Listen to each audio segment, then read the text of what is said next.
สวัสดีค่ะวันนี้จะมารีวิวแท่งไฟของวงมาม่ามูนะคะ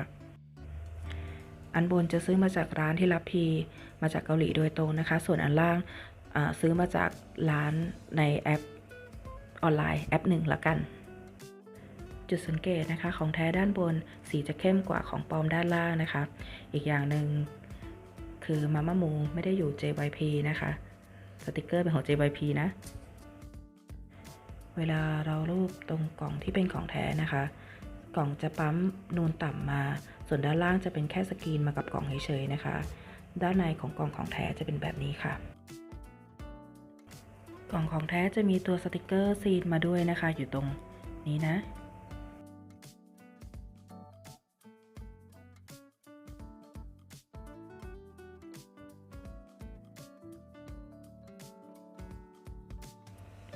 พอวางคู่กันแล้วจะเห็นข้อแตกต่างอย่างชัดเจนนะคะของปลอมสีจะขุ่นมากออกดำเลยของแท้จะใสกว่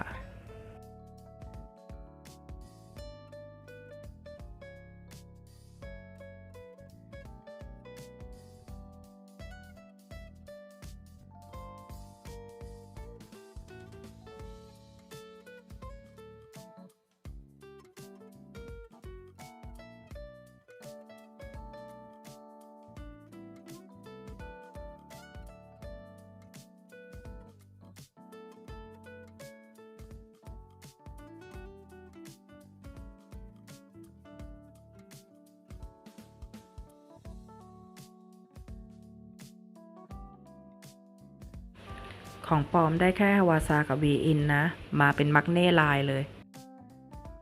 ของจริงคือมาครบ4คนนะคะ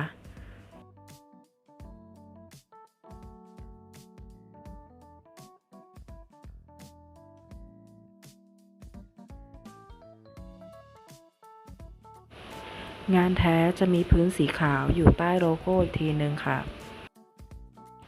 คู่มือของแท้จะสีอ่อนกว่าของปลอมค่ะจะออกเป็นสีเทาเข้มส่วนของปลอมจะเป็นสีดำเลย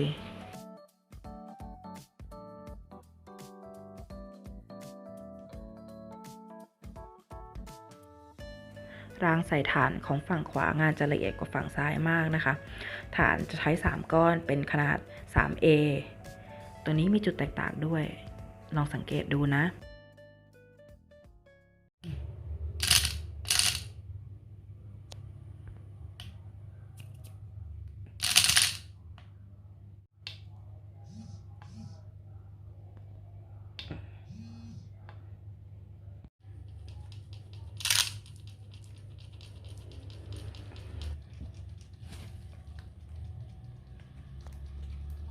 อันนี้จะเห็นข้อแตกต่าง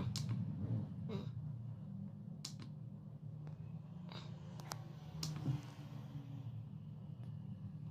อืม